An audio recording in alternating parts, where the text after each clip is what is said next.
Welcome to Desert Paradise. Hey, Composing Gloves here, and today I'm doing a tough sounds like. I'm going to be showing you how to make this track, sort of, not really a track, but this sound.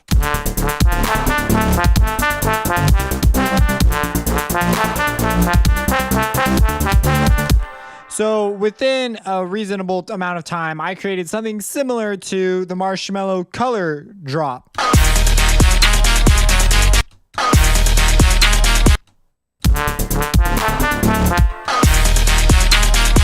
So I'm going to explain to you some of the decisions I made. I know I am not that close in reality. The bass sound is completely different, and I think it even plays a different rhythm.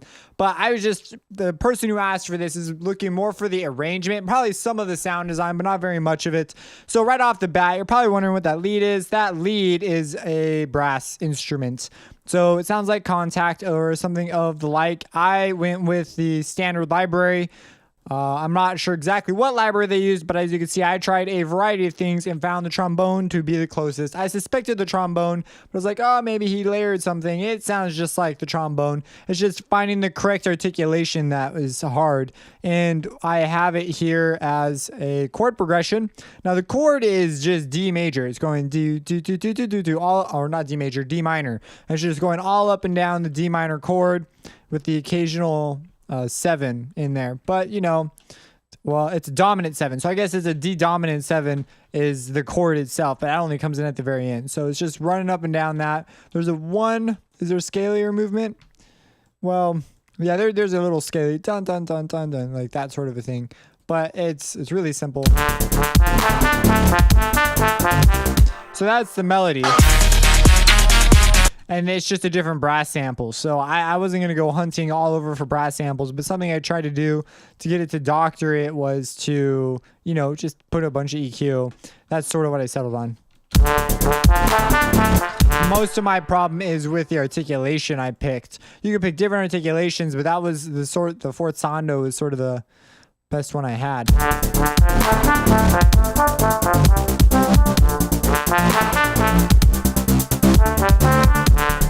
So that's what I went with. If I had more brass libraries, I'd attempt to it with more brass libraries, but I don't, and I don't know what kind of sample he used or anything like that. So that's what I went with. Now, as far as the drums go, I didn't go all out on the drums. I just went enough to get the general idea of the drums, because the mixing and stuff here is really, really, really well done. It would take me a long time of finagling to emulate that if I'm trying to go and make it just from hearing it. It's a lot easier to achieve sounds like this when you're working from scratch and things just sort of roll out and you go with what works the best. But in this case, that would take quite a while. So to recreate it from scratch. And so I just went with that. And what I did was I finagled with mixing back and forth, not very advanced mixing, but you can see the trombone sits right on top, like do. And so it would take a while to find a good mix because the brass sits pretty nicely right behind it. And you could accomplish that using various maybe stereo, panning, whatever you're going to do. But the bass I settled on, the bass is what I meant to say, is a Harmer. And I knew it was some sort of gating because it's like da-da-da-da-da-da. And so that's like a clear, some sort of, not really an automation, but some sort of a sequencer. And for this, I settled on this sound, and then it also has sort of this noisy sound. So I just put some noise in, and I sent it through channel 6. On channel 6, there is a gross beat. There was one at one point. I got rid of it. There's an EQ that was just residual. Making room for other stuff. Again, this could be highly edited. And then there's a wave shaper, and the wave shaper is adding that extra little bit of grit. Or, well, I guess not, you can't really hear it on noise if we select the brass and go and do that. So you can see it really pops with that. And it's not a very complicated shape. I just bowed it out. And then finally we have the fruity balance. This is the thing that's doing the volume automation.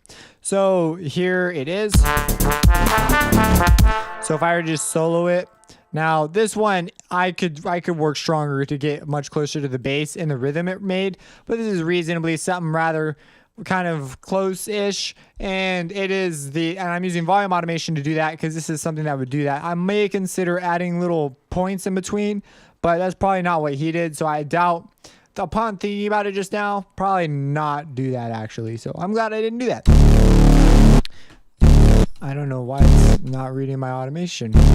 Oh, I muted the automation clip. Whoops.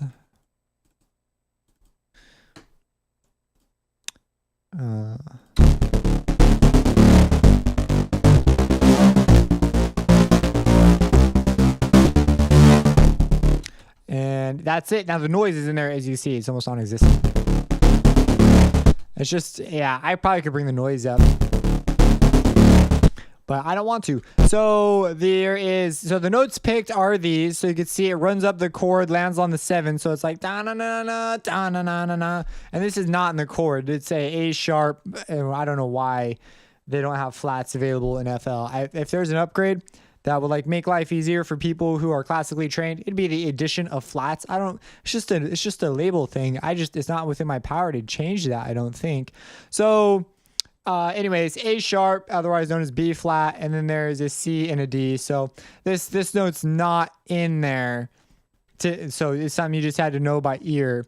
I didn't use any theory in this particular case this is that. I just went and listened to it, and then actually it was pretty easy to pick out. It sort of made sense. It felt right to do. Something about the whole notes landing in there, like with the correct note in a chord. It kind of doesn't matter if your timbre is in a way that it lends itself towards one tuning scheme than another. It might make more sense to have what I'm saying is a note outside the chord might sound like it does fit in the chord because of the overtone structure of the sound you're working with. It just depends on the register and stuff like that.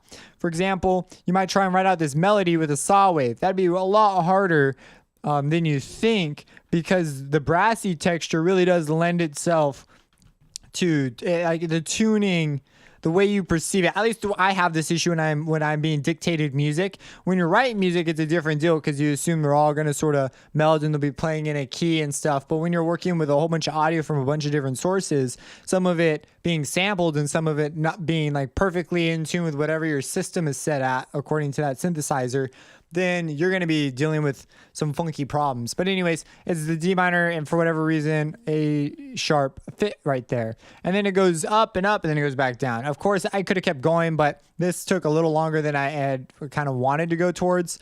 And then there is the drums. So the drums are pretty simple rhythmically. Now the mixing of the drums is a whole nother story, but I went with battery, and it was just to grab a bunch of kicks. So I went with the 909 detailed kit, and I went in here, I took the clap, and that clap is being externally routed. So if you click, go to output, and you can go direct out, and you can choose a bus. And so you see it's actually coming out to my clap channel where it is hitting a maximus, which is making it substantially brighter. Without it, it sounds like so. If I were to slow that. See, that's what it would sound like without it. With it. So it pops out a lot more. Now, this is something you could spend forever doing. And then, of course, I have the kicks coming out. And this is without. So the kicks are important. However, I could spend a lot longer on the kicks. His kicks are phenomenal. Now, listening to it, that last listen I gave to it, it occurred to me what he used. But before I started this tutorial. And I'm just too lazy to go and grab it or make one right now because I've already spent a little too much time on this. But basically, it's a synthetic kick. There's definitely a synthetic punch in there. So you want to get a sine wave and perhaps a couple like detuned sine waves that are slightly softer above that one, or any sort of a synthetic kick, like a sine wave kick would sound pretty good. Alternative to making your own, because you got to get that pitch envelope right and stuff, would be something like fruit kick. And it's in here somewhere. Here it is. So something like that.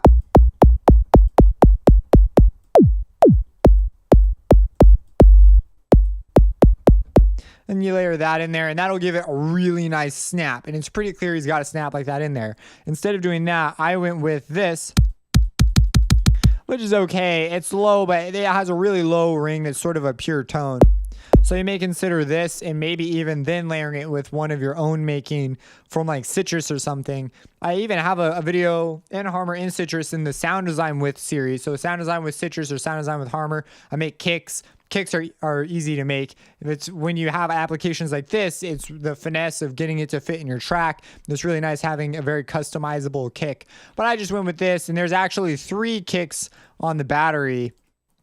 If I play it, you see there's 3. And I could go through and make these sound a lot cleaner by themselves.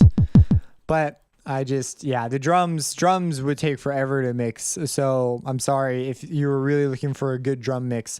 That's like a separate video in which I do not spend time dealing with the synths. Okay.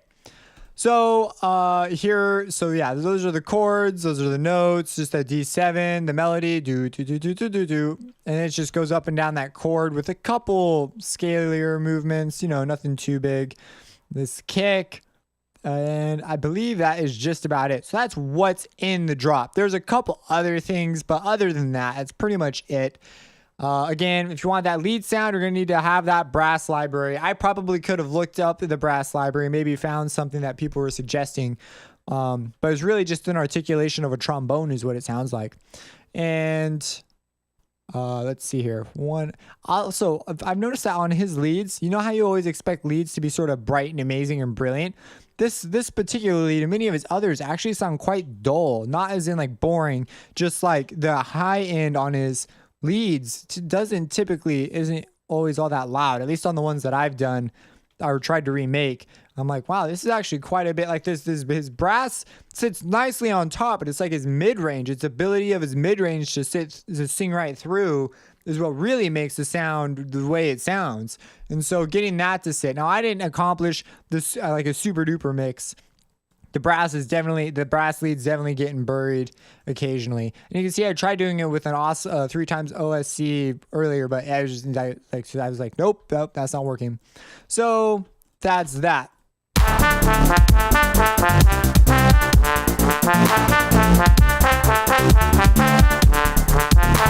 I like that first, the really low one. Maybe I just need to make the whole thing lower.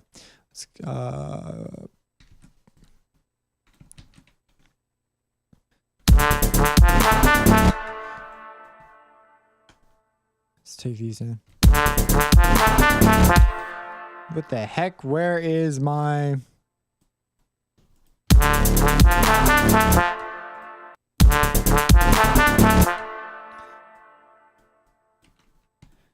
Let's take these down. Yeah, no, that's a bad idea.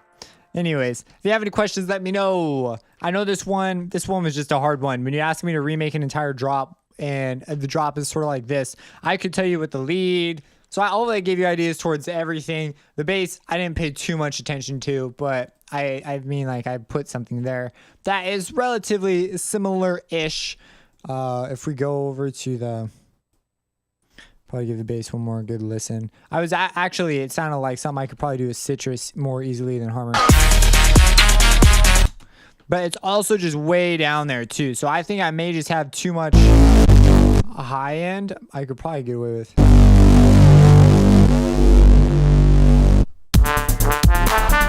But then you get that square texture, and so that'd be the battle of like trying to get rid of that.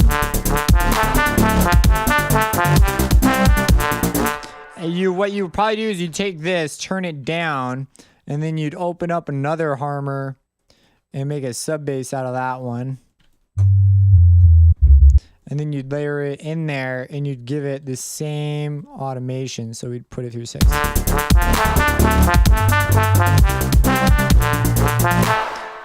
And the thing about something like that, move it in 6.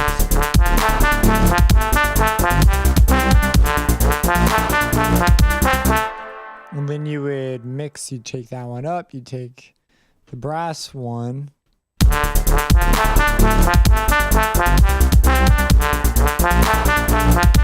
And you'd get closer and closer and you'd listen to this. And you'd be like, nope, that's not it. And then you go back and you make a couple changes and then you maybe mess with this.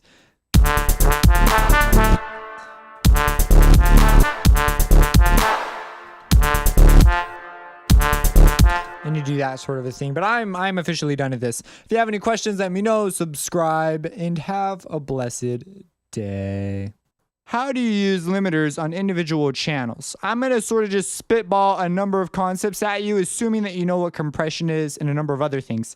And then the other question was, what do you use for your stereo processing? So I'm going to try and answer these kind of fast. They will be answered later on in future series to come on. But the short answer to your first question is you do not use limiters on individual